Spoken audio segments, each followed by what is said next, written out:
अस्सलाम वालेकुम। उम्मीद करता हूँ आप सब खैरियत से होंगे। मैं हूँ अली नकवी, आप देख रहे हैं मेरा चैनल गेम चेंजर।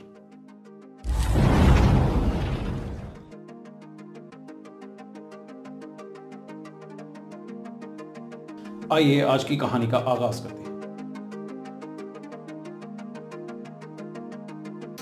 जो बड़े अक्सर होते हैं वो बुलाता है, वो कहता है भाई हम नौजवान बताओ क्या मामला है, बड़ी तलीम शरीफ ज़मीन है बहुत है, चारा हमारा अपना सारा होता है। कहते हैं माशाल्लाह जी। जो सब इससे 16 साल जड़ी गल सीखी, जो सब जरा पंजाबी टाइप के बंदे थे, जो तुमने 16 साल में बात सीखी यार, और मुझे तो वो 2 में कुत्ता है। वो गरीब आदमी कहता है जो साहब हमारे घर में कुत्ता।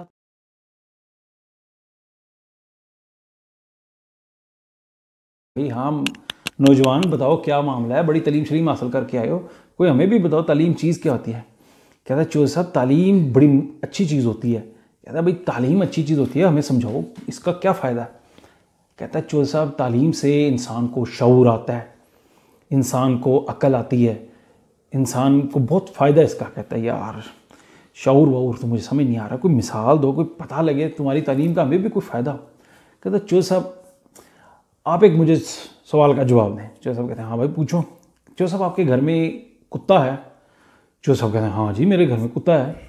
कहते हैं ठीक है। चो साहब इसका मतलब आपके घर में जानवर भी होंगे, गायें भैंसें बकरियां भी होंगी। हाँ बिल्कुल बड़े जानवर हमारे पास।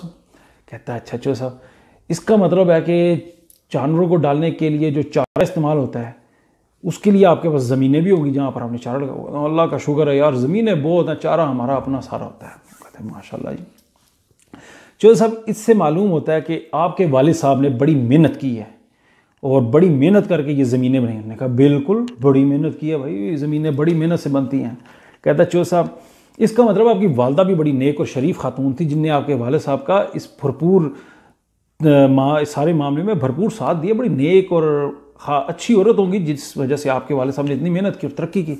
हाँ जी माशाल्लाह जी, अब्बा जी और अम्मा जी बड़े नेक लोग हैं जी, बड़ी माशाल्लाह। कहता है जो साहब देखें ये है तालीम का फ़ायदा।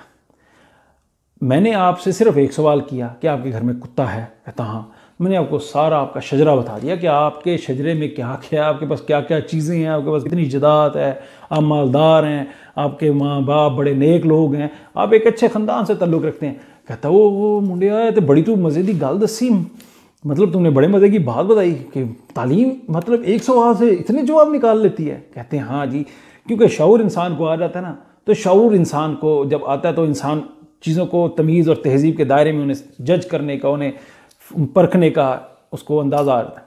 कहता है अच्छा भाई ठीक है। मुंडिया कितने साल तू ला के तालीम हासिल की।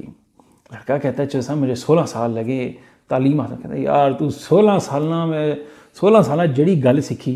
जो सब जरा पंजाबी टाइप के बंदे थे, जो तुमने 16 साल में बात सीखी यार, और मुझे तो वो 2 मिनट में समझ आ गई, बस ए तलीम सी। कहता है जो सब जी यही तलीम थी। कहता है अच्छा भाई शुक्रिया भाई तेरा, बड़ी मेहरबानी आपकी।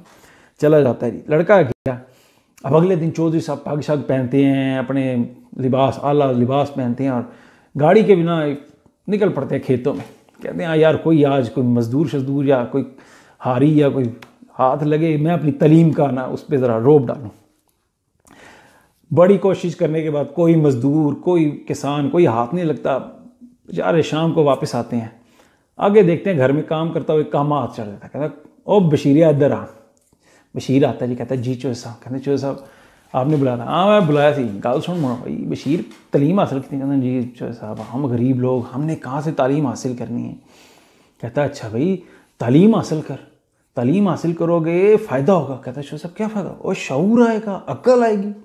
कहता है चौधरी साहब ये शऊर ये अक्ल मुझे हम गरीबों के किस काम की, मुझे तो समझ नहीं आ रही ये चीज़ क्या।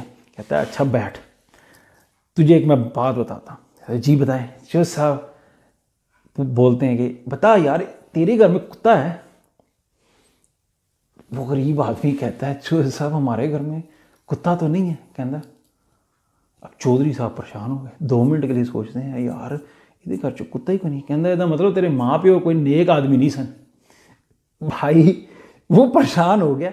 इस कहानी और इस किस्से का बयान करने का मकसद सिर्फ ये है कि कहते हैं ना नीम हकीम खतरा जान, और थोड़ा सा इल्म आपको जो है ना ख़तरे में डाल देता है।